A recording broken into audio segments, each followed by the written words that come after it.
আমাদের কানাডায় বেগম পাড়াও নাই, মালয়েশিয়াতে সেকেন্ড হোমও নাই। আমাদেরকে সরকার চাইলেও এই দেশ থেকে তারাই দিতে পারবে না। আমরা এই বাংলাদেশের যে আবহাওয়া, এর পিছে বর্তমান সরকারের ব্যর্থতা অবশ্যই রয়েছে।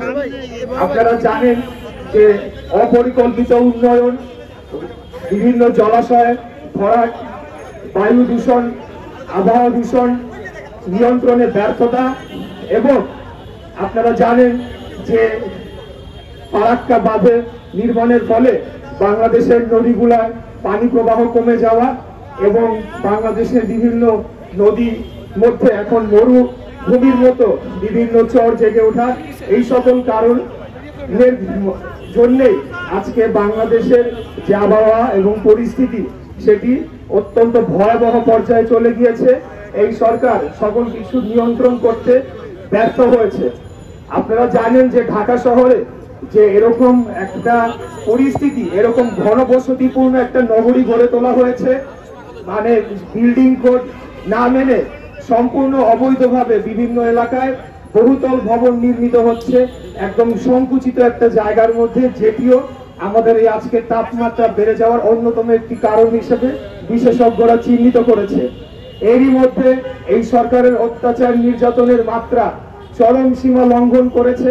তারা প্রতিনিয়তই বিএনপি এবং আমাদের নেতা কর্মীদের উপর ভয়াবহ নির্যাতন চালিয়েই যাচ্ছে। আসলে বাংলাদেশের কোনো কষ্ট দুর্দশা হলে তো এই যারা আওয়ামী লীগ সহ যারা এই এখন বর্তমান ক্ষমতায় রয়েছে তাদের তো কোনো কিছু যায় আসে না, তারা এসি রুমে বসে তারা ছড়ি ঘুরাচ্ছে, কিন্তু কষ্টে আছে বাংলাদেশের সাধারণ নাগরিক, সাধারণ জনগণ। আমি আপনাদের উদ্দেশ্যে বলতে চাই যে এই শহরটা আমাদের, এই দেশটা আমাদের, এই দেশকে রক্ষায় বাংলাদেশের সাধারণ জনগণকে এগিয়ে আসতে হবে। আমাদের কানাডায় বেগম পাড়াও নাই, মালয়েশিয়াতে সেকেন্ড হোমও নাই।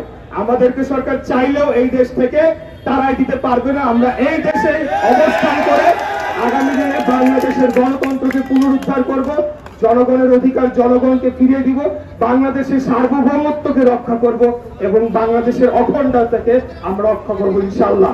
আমি আর বক্তব্য দীর্ঘায়িত না করে আমার যে রিক্সা চালক ভাইরা রয়েছেন, আপনারা বিএনপির শক্তি, আপনারাই জনগণ, আপনাদেরকে সাথে নিয়ে শ্রমিক মেহনতি মানুষদের সাথে নিয়ে আগামী দিনে এই সরকারের পতন ঘটিয়ে আমরা বাংলাদেশকে আবার মুক্ত করবো ইনশাআল্লাহ।